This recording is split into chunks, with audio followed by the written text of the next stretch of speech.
దేవునికి స్తోత్రం. మీ అందరికీ వందనాలు. ఈ దినము కొరక ఏర్పాటు చేయబడిన వాక్య భాగము అపోస్తల కార్యములు 4వ అధ్యాయం 21వ వచనం. ప్రజలందరూ జరిగిన దానిని గూర్చి దేవుని మహిమపరచుచుండిరి గనుక సభవారు ప్రజలకు భయపడి వీరిని శిక్షించు విధమేమీ కనుగొనలేక వీరిని గట్టిగా బెదిరించి విడుదల చేసిరి. ఆమేన్. దేవునికి స్తోత్రం. హల్లెలూయా, హల్లెలూయా, హల్లెలూయా. స్తోత్రం. మారనాథ, షాలోమ్, ప్రైజ్ లార్డ్. మీ అందరికీ ప్రత్యేకమైన వందనాలండి. కృపయు సమాధానము మీకు విస్తరించునుగాక. ఇదనమంతా దేవుడు మీకు ఆశీర్వాదకరంగా మార్చాలని, మీ ప్రయాణాల్లో, మీ పనుల్లో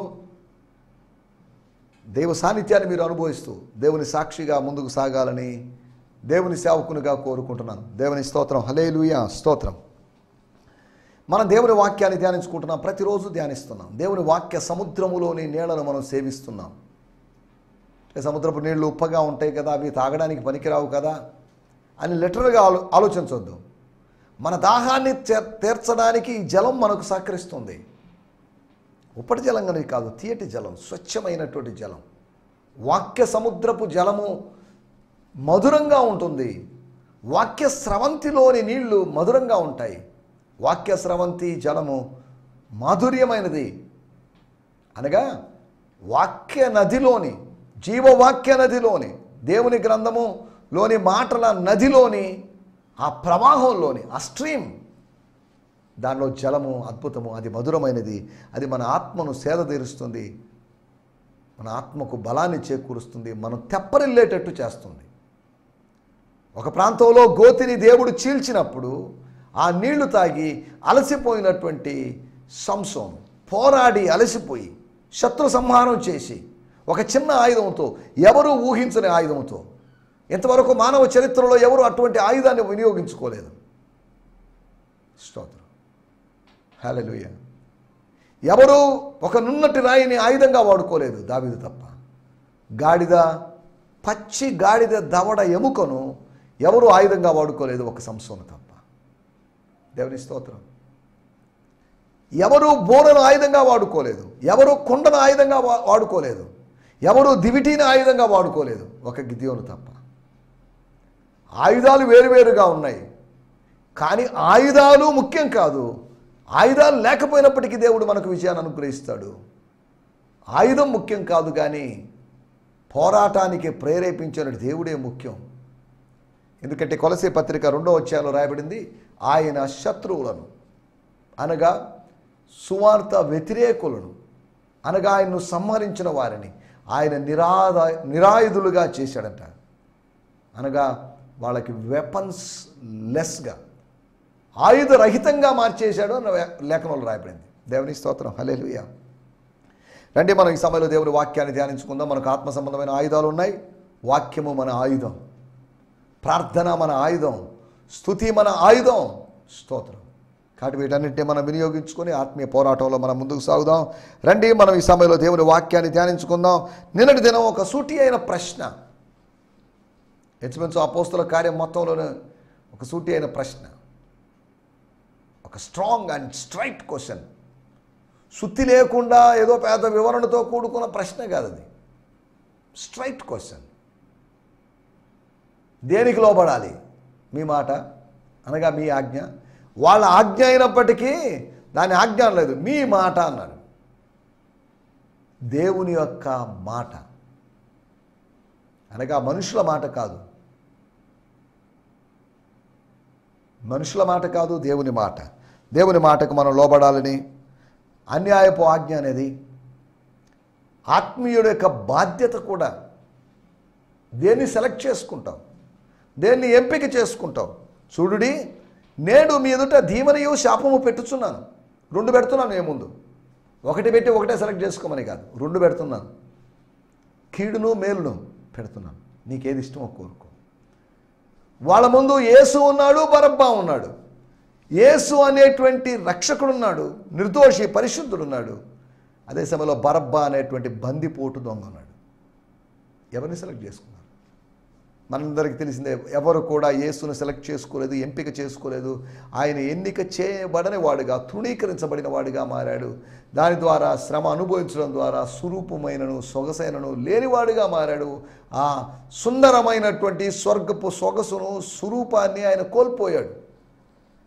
నీకొక స్వరూపాన్ని, సొగసును ఇవ్వడానికి ఆయన తన సొంత రూపాన్ని కోల్పోయాడు అనే సంగతిని గుర్తు చేస్తున్నాను. దేవుని స్తోత్రం, హల్లెలూయా, స్తోత్రం.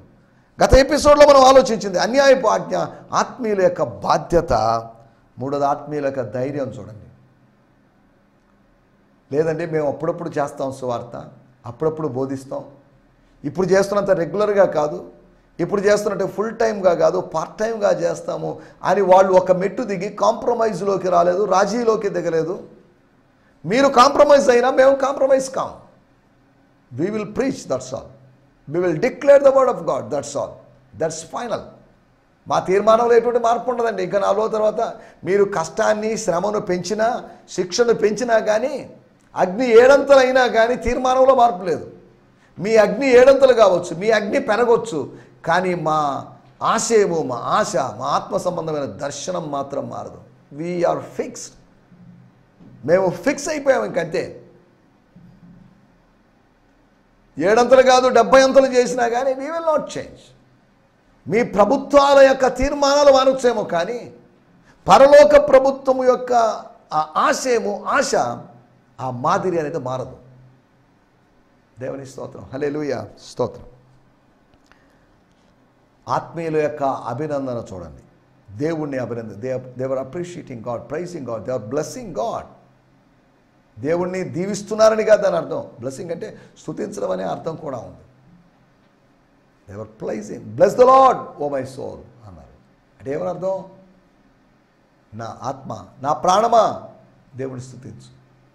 నాలో ఉన్న, నా అంతరంగంలో ఉన్న సమస్తమా, నా లోపల ఉన్నదా, మై ఇన్నర్ మ్యాన్ అని అర్థం. సరే, దేవునికి స్తోత్రం, హల్లెలూయా. మనం ఆలోచించినటువంటి 4 విషయాలు అన్యాయపు ఆజ్ఞ గురించి మనం మాట్లాడుకున్నాం. మత సంబంధమైన, ఆచార సంబంధమైన వ్యక్తులు అన్యాయపు ఆజ్ఞలు మన ముందు చేస్తున్నారు. కొత్త కొత్త ఆజ్ఞలు పుట్టిస్తున్నారు, కొత్త జీవోలు పుట్టిస్తున్నారు, లేని జీవోలు పుట్టిస్తున్నారు, రాజ్యాంగంలో సవరణలు చేస్తూ ఉన్నట్లుగా మన కోసం కొత్త కొత్త శాసనాలు పుట్టించవచ్చు. దానియేలు గ్రంథం 6వ అధ్యాయంలో దానియేలు కోసం కొత్త శాసనం. 30 రోజులు రాబోతున్నట్టు 30 రోజులు అనగా వచ్చే నెలంతా, ఈ కమింగ్ మంత్ అంతా, స్తోత్రం, నీకు తప్ప అనగా రాజుకు తప్ప ఇంకెవరికి మొక్కడానికి వీల్లేదు అనేటువంటి ఒక ఆర్డర్ పాస్ చేసి దాన్ని రాజ ముద్ర చేత, రాజ ఉంగరం చేత ముద్రించి దాన్ని ఫైనల్ చేశారు. ఆ మ్యాటర్ ఏమాత్రం ఆలోచించకుండా, ముందు వెనక ఆలోచించకుండా తొందరపడిపోయి ఓకే అనేసాడు. అరే అయినా ఏంటి, నన్ను 30 రోజులు పూజించడం ఏంటి? నేను పూజకి అర్హుడినా? నేను పూజార్హుడిని కాదు కదా, దేవుడు ఒక్కడే కదా పూజారుడు, ఏం పనులు చేస్తున్నారు మీరు అని ఆ జ్ఞానులను గద్దించకుండా, పూనీలో నన్ను పొగిడితే మంచిదేగా, నన్ను పూజిస్తే మంచిది కదా అనేటువంటి ధోరణిలో ఉన్నటువంటి నెబుకద్నెజర్, లేకపోతే దర్యావేషం. దేవుని స్తోత్రం, హల్లెలూయా. రాజులు ఎవరైనా కావచ్చు అంటే చెప్పబడినట్టు కాలాల్లో వేరే రాజులు ఉన్నారని మనం ప్రసంగం చేయకూడదు. అధికారి ఎవరైనా సరే దేవుని కార్యాలు జరగాలి. ప్రభుత్వం ఏదైనా కానీ ప్రభు కార్యాలు జరగాలి. దేవుని స్తోత్రం, హల్లెలూయా. ఆయన కోసం శాసనాన్ని పుట్టించారు. ఒకవేళ బబులోను దేశానికి ఒక రాజ్యాంగం ఉంటే ఆ రాజ్యాంగంలో రాజును మాత్రమే 30 రోజులు పూజ చేయాలి. సంవత్సరంలో 12 నెలల్లో, 13 నెలల్లో, లేదా ఈ నెలలో 1 నెల మొత్తం కంప్లీట్గా ఆయనకే కేటాయించాలి అనేటువంటి ఒక రూల్ లేదు. కానీ రూయిన్ చేయడానికి వీళ్ళు ఒక రూల్స్ని సృష్టించారు. మనల్ని నాశనం చేయడానికి, మన అభివృద్ధిని అడ్డుకోవడానికి కొంతమంది ఎన్నో కొత్త రూల్స్ చేస్తున్నారు. యాంటీ కన్వర్షన్ లా అంటున్నారు. ఆ లా లేదు, ఆ లా యొక్క అవసరత లేదు. మత మార్పిడి అనేది జరుగుతుంది, జరగాలి. బలవంతపు మత మార్పిడి అనేది తప్పు, దాన్ని మనం వ్యతిరేకిస్తున్నాం. యాంటీ కన్వర్షన్ లా అనేటువంటి లా లేదు. కన్వర్షన్ చేసుకోండి, ఎవరికి తోచిన మతాన్ని వాళ్ళు స్వీకరించండి, ఎవరికి తోచిన మతాన్ని వాళ్ళు ప్రకటించుకోండి, నష్టమే ఉంది. అందరూ ఐక్యంగా ఉండండి. అది మన రాజ్యాంగం యొక్క ఉద్దేశం. కానీ రాజ్యాంగం యొక్క విధానాలను కూడా మార్చి యాంటీ కన్వర్షన్ లాలు తీసుకొస్తున్నాం. దానియేలు లాంటి మనకు, దానియేలు లాంటి మన కోసం, ఈ అంత్య దినాల్లో ఉన్నటువంటి ఎండ్ టైమ్ డానియల్స్ అయినటువంటి మన కోసం, ఎండ్ టైమ్ డానియల్ అయినటువంటి డానియేలును అనేకమైన డానియేలును కలిగి ఉన్నటువంటి దేవుని సంఘం. ఆ రోజు ఒక డానియేలే ఉన్నాడు. ఈరోజు సింహాల నోళ్ళు మూయగలిగినటువంటి అనేక డానియేలును దేవుడు లేవనెత్తాడు. దేవుని స్తోత్రం. అదే దేవుని సంఘం. సింహాల నోళ్ళు మూయగలిగినటువంటి దానియేలుల సమూహమే దేవుని సంఘం. That's God's church. అది ఓల్డ్ టెస్టిమెంట్ చర్చ్ ఏమో, దానియేలు గ్రంథము 6వ అధ్యాయంలో ఉన్నది. This is our New Testament church. ఇది సైనిక సంఘము. ఇది marching towards Christ. It's marching on the earth. భూమి మీద మార్చింగ్ చేస్తుంది. సరే, దేవుని స్తోత్రం. హల్లెలూయా. కాబట్టి వీటి గురించి, ఆత్మీయుల యొక్క బాధ్యత, ఆత్మీయుల యొక్క ధైర్యం గురించి, ఆత్మీయుల యొక్క అభినందన గురించి మనం మాట్లాడుకున్నాం. రండి, మనం ఈ సమయంలో దేవుని వాక్యాన్ని ధ్యానించుకుందాం. మన ధ్యానం నిమిత్తమై అపోస్తుల కార్యములు 4వ అధ్యాయము 21వ వచనం. Book of acts 4th chapter verse 21. ప్రజలందరూ జరిగిన దాన్ని గురించి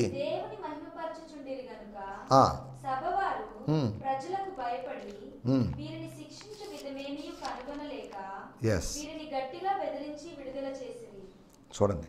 So after they had threatened them further, they let them go, finding no way to punish them because of the people, for everyone glorified God for what had been done. ఏమి జరిగిందో, జరిగిన దాన్ని బట్టి, జరిగిన సంఘటనలు బట్టి, ఆ సంఘటనల సమాహారాన్ని బట్టి ప్రజలు దే గ్లోరిఫైడ్ గాడ్. దేవుని స్తోత్రం, స్తోత్రం. దేవుని మహిమపరిచారంట. ఎవ్రీవన్, ప్రతివాడు, చిన్నలు మొదలుకొని పెద్దలు, స్త్రీలు మొదలుకొని పురుషులు, అక్కడ కూడుకున్న వాళ్ళు, తీర్పరులు, ప్రధాన యాజకుల యొక్క బంధువులు, శాస్త్రులు, పరిసయ్యులు, సద్దూకయ్యులు, వీళ్ళందరూ దేవుని స్తుతించారు. అరే, మన దేవుని స్తుతించడానికి కాదు కదా ఇక్కడికి వచ్చింది. ఒకవేళ వీళ్ళు కాకుండా ప్రజలు అనబడిన వాళ్ళు, లేకపోతే వ్యూయర్స్, ప్రేక్షకులు, వీక్షకులు ఉన్నట్లయితే,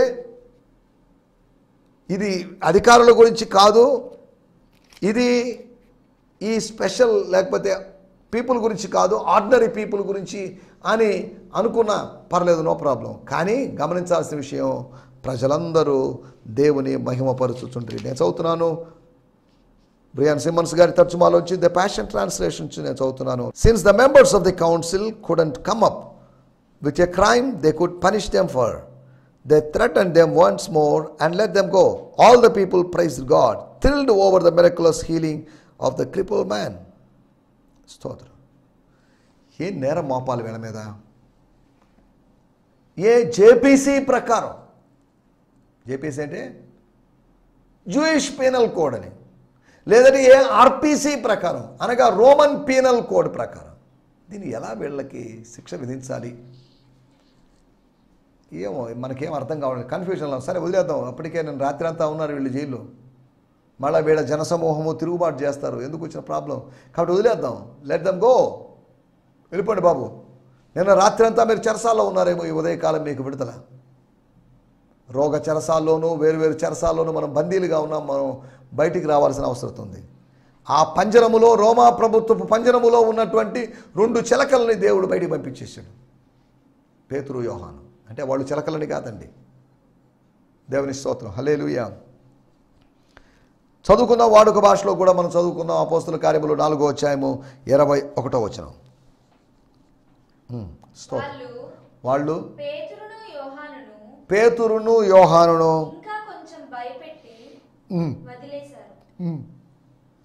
స్తోత్రం. అంతేనా? 21, 22 చూడమ్మా. స్తోత్రం. యా, 40 ఏళ్లు దాటిన వాడు ఈ జరిగిన సంఘటన వల్ల ఇదే మనకు కావాల్సిన మాట. జరిగిన సంఘటన వలన ప్రజలంతా కలిసి, ప్రజలు విడివిడిగా కాదు, ప్రజలంతా కలిసి దేవుని స్తుతించుట మొదలుపెట్టారు. దేవుని స్తుతించారని కాదు, దేవుని స్తుతించుట మొదలుపెట్టారు. they began to praise, they began to glorify God. వారు స్తుతించారు. ఒక్కసారి కాసేపు ఒక 2 నిమిషాలు ప్రైజ్ అండ్ వర్షిప్ చేసినట్టు 5 నిమిషాలు లేచి నిలబడి చేతులతో సపట్లు కొట్టు కాస్త ఉద్రేకంగా చేశారని కాదు. They praised God, they glorified God. వాళ్ళు దేవుని మహిమపరిచారు. అపోస్తల కార్యములు 12వ అధ్యాయంలో ప్రజలు దేవుణ్ణి కాకుండా మనిషిని, ప్రజాపాలకుణ్ణి అనగా వాళ్ళ అధికారిని వాళ్ళు మహిమపరిచారు. స్తోత్రం. వివేచన లేకుండా మానవ స్వరాన్ని దైవ స్వరం అనుకొని మోసపోయి ఇది ఎవరి గురించి ఎవరిని ఉద్దేశించి చెప్పబడిందో ఆ వ్యక్తికి మరణాన్ని తెప్పించేశారు.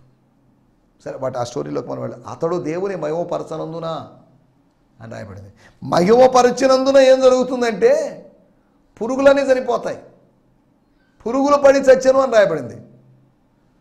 ఈ పురుగులు ఒకరోజు చావని పురుగులు ఉన్నటువంటి, చావని పురుగులు కుడుతూ ఇబ్బంది పెట్టేటువంటి ఒక స్థలంలో మనం ఉంటాం.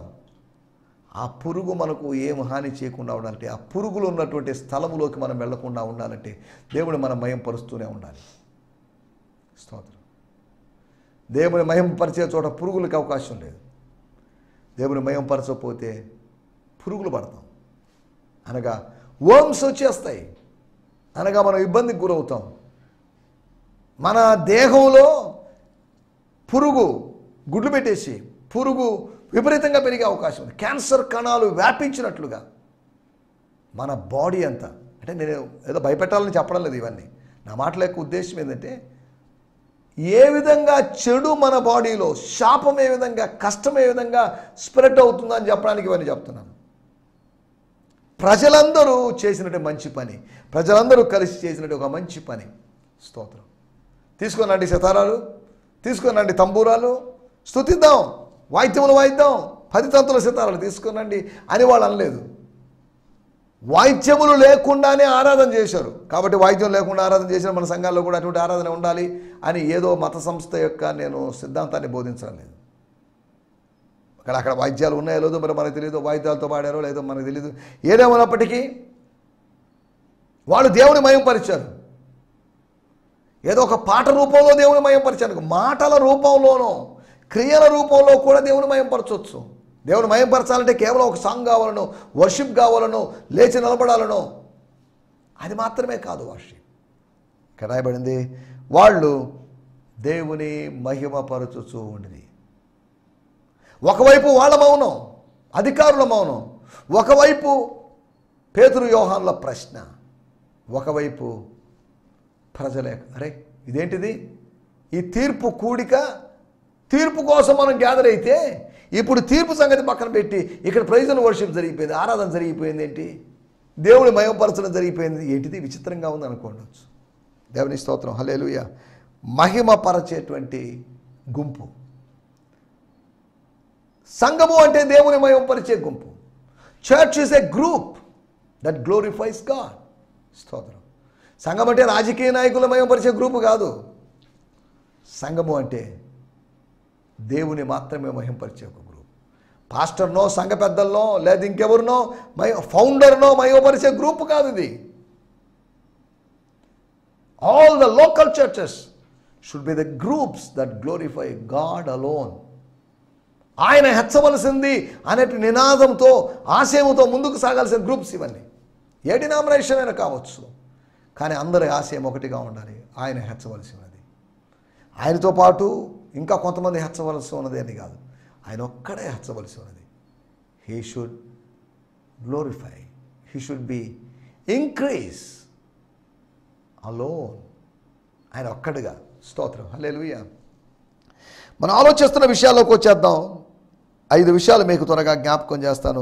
4వ అధ్యాయం 21వ వచనంలో రాయబడింది, ఆ ఈ ప్రజల విన్న వాటిని గూర్చి, మేము కన్న వాటిని గురించి, విన్న వాటి గురించి, మేము సాక్షులుగా ఉన్న దాని గురించి మేము చెప్పకుండా ఉండం, మేము చెప్పి తీరుతామండి, మీకు నష్టమేముందండి అన్నట్టుగా. ప్రజలందరూ ఇలాంటి సంఘటనలు జరిగినప్పుడు, అధికారులు నిరుత్తరులైనప్పుడు ప్రజలందరూ జరిగిన దాని గురించి దేవుని మహిమపరచుచుండిరి. స్తోత్రం, హల్లెలూయా. అనగా సేవకుల యొక్క ధైర్యాన్ని బట్టి, తెగింపును బట్టి వాళ్ళు దేవుని మహిమపరుస్తున్నారు. మీ సత్క్రియలను బట్టి మిమ్మల్ని, మీరు చేస్తున్నట్టు ఆ మంచి క్రియలను చూసినట్టు వాళ్ళు, అన్యజనులైన వాళ్ళు మీ ఆరాధనను బట్టి వాళ్ళు దేవుని నామాన్ని మహిమపరుస్తారని కాదు, మీ గానాలను బట్టి వాళ్ళు దేవుని మహిమపరుస్తారని కాదు, మీ యొక్క వస్త్రాలను బట్టి, మీ యొక్క బిల్డింగ్స్ను బట్టి దేవుని మీ సత్క్రియలను బట్టి. స్తోత్రం. కొండ మీద ప్రసంగంలో మత్తయి సువార్త 5వ అధ్యాయంలో కనిపించే మాట, జనులు ఎదుట మీ సత్క్రియలు బట్టి వారు దేవుని మహిమపరుస్తారు. స్తోత్రం. హల్లెలూయా. స్తోత్రం. మనకి ఆలోచిస్తున్న మాట, సేవకుల యొక్క ధైర్యాన్ని బట్టి వాళ్ళు దేవుని నామాన్ని మహిమపరిచారు. రెండో విషయం నేను మీకు జ్ఞాపకం చేస్తాను. మత్తయి సువార్త 9వ అధ్యాయము 8వ వచనం. స్తోత్రం. మత్తయి సువార్త 9వ అధ్యాయం 8వ వచనం. స్తోత్రం. వాడు లేచి తన ఇంటికి వెళ్ళిపోయాడు. జనులు అది చూచి భయపడిపోయారు. మనుషులకు ఇట్టి అధికారము ఇచ్చినటువంటి దేవుని స్తోత్రం. వాడు మహిమపరిచి దేవుని చూడండి. మనుషులకు ఇట్టి అధికారం ఇచ్చినటువంటి దేవుని స్తోత్రం. మనుషులకి దేవుడు అధికారం ఇస్తాడు. మనుషులకు అధికారం లేదు, కానీ దేవుడు మనుషులకు అధికారం ఇస్తాడు. But when the crowd saw it, they were astonished and glorify God who had given such authority to this man. మనుషులకి ఇట్టి అధికారం అంది కాదు, తప్పు. ఈయనకు ఇంత అధికారం ఇచ్చినట్టు దేవునికి అని ఉండాలి. ఏదో ఇంగ్లీష్లో నేను చదువునేటువంటి తర్జుమాలో అదే ఉంది. మత్తయి సువార్త 9వ అధ్యాయము 8వ వచనం. స్తోత్రం. స్తోత్రం. హల్లెలూయా. నేను చదువుతున్నాను లేఖన భాగాన్ని. మత్తయి సువార్త 9వ అధ్యాయం. When the crowds witnessed this miracle, they were awestruck. They shouted praise to God because he had given such authority to human beings. స్తోత్రం. స్తోత్రం. కానీ తర్జుమాలో కాస్త మనుషులకి ఇట్టి అధికారం అని కాదు, మనిషికి, ఈ మనిషికి ఇట్టి అధికారం ఇచ్చినటువంటి అని ఉండాలి. స్తోత్రం. ఆ కాంటెక్స్ట్ అదే. సరే, దేవుని స్తోత్రం. హల్లెలూయా. రెండోది, దేవుడిచ్చిన అధికారాన్ని బట్టి వాళ్ళు దేవుని నామాన్ని మహిమపరుస్తున్నారు. ఇదే ప్యారలల్గా ఉన్నట్టు లేఖన భాగము లూకాసు వార్త 5వ అధ్యాయము 26వ వచనంలో మనం గమనిస్తే, లూకాసు వార్త 5వ అధ్యాయం 26వ వచనం. స్తోత్రం. అందరూ విస్మయం పొంది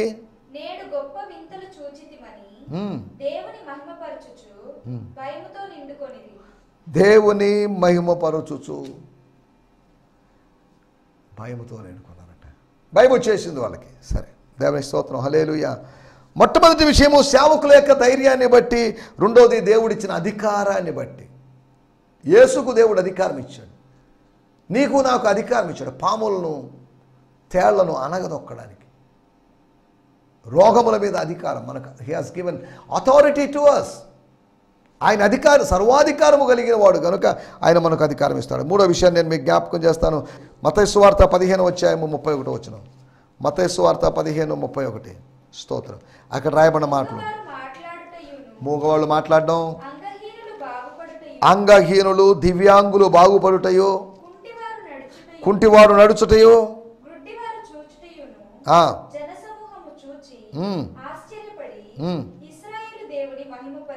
ఇశ్రాయేలు దేవుని మహిమపరిచిరి. దేవుడు ఇశ్రాయేలు దేవుడు. స్తోత్రం. ఇశ్రాయేలుకు మాత్రమే దేవుడిని గద్దని అర్థం.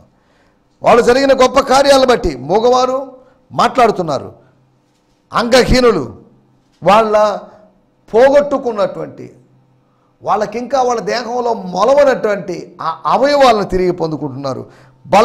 బాగుపడుటయో అనగా దాని అర్థం అద్భుతంగా అదృశ్యమైపోయినట్టు అవయవాల్ని దేవుడు వారి దేహాలకు అతికిస్తున్నప్పుడు, కుంటివారు నడుచుటయో, గుడివారు చూచుటయో, జనసమూహం చూచి ఆశ్చర్యపడి దేవుని మహిమపరిచిరి. స్తోత్రం. మూడోది, దైవ కార్యాలను బట్టి జరిగినటువంటి దైవ కార్యాలను బట్టి వాళ్ళు దేవుని నామాన్ని మహిమపరుస్తున్నారు. దైవ కార్యాలను బట్టి, దేవా ఎన్ని కార్యాలు చేసావు, కరోనా నుంచి మమ్మల్ని కాపాడావు, కరువుల నుంచి కాపాడావు, కష్టాల నుంచి కాపాడావు, కన్నీళ్ళ నుంచి కాపాడావు అని మనం చెప్పాల్సిన అవసరం ఉంది. స్తోత్రం. హల్లెలూయా. జరిగినటువంటి కార్యాలను బట్టి అంటున్నప్పుడు జరగబోతున్న కార్యాలు కూడా ఉన్నాయి, ఖచ్చితంగా జరుగుతాయి. దేవుని స్తోత్రం. హల్లెలూయా. స్తోత్రం. తర్వాత లూకాసు వార్త 7వ అధ్యాయము 16వ వచనంలో మనం గమనించినట్లయితే, అందరికీ భయం పట్టిందండి. అందరూ భయభీతులు అయిపోయారు. మనలో ప్రవక్త బయలుదేరి ఉన్నాడు, గొప్ప ప్రవక్త బయలుదేరి ఉన్నాడు, గ్రేట్ ప్రాఫెట్ బయలుదేరి ఉన్నాడు, మోసెస్ అనగా మోషే గారు ప్రవచించినటువంటి ప్రవక్త బయలుదేరి ఉన్నాడు. దేవుడు తన ప్రజలకు దేవుని స్తోత్రం. ప్రవక్తని గుర్తించిన తర్వాత వాళ్ళు ప్రభువుని మహిమపరిచారు. ప్రవక్తను గుర్తించిన తర్వాత ప్రవక్తను మహిమపరచలేదు వాళ్ళు. ప్రవక్తను నియమించిన, ప్రవక్తను తయారు చేసినటువంటి ప్రభువును వాళ్ళు మహిమపరిచారు. స్తోత్రం, స్తోత్రం, హల్లెలూయా. సేవకుల యొక్క ధైర్యాన్ని బట్టి, రెండోది దేవుడిచ్చిన అధికారాన్ని బట్టి, మూడోది దేవుడు జరిగిస్తున్న కార్యాలను బట్టి, నాలుగో విషయం మనం చదువుకున్న మాట లూకాసు వార్త 7:16 చదువుకున్నాం.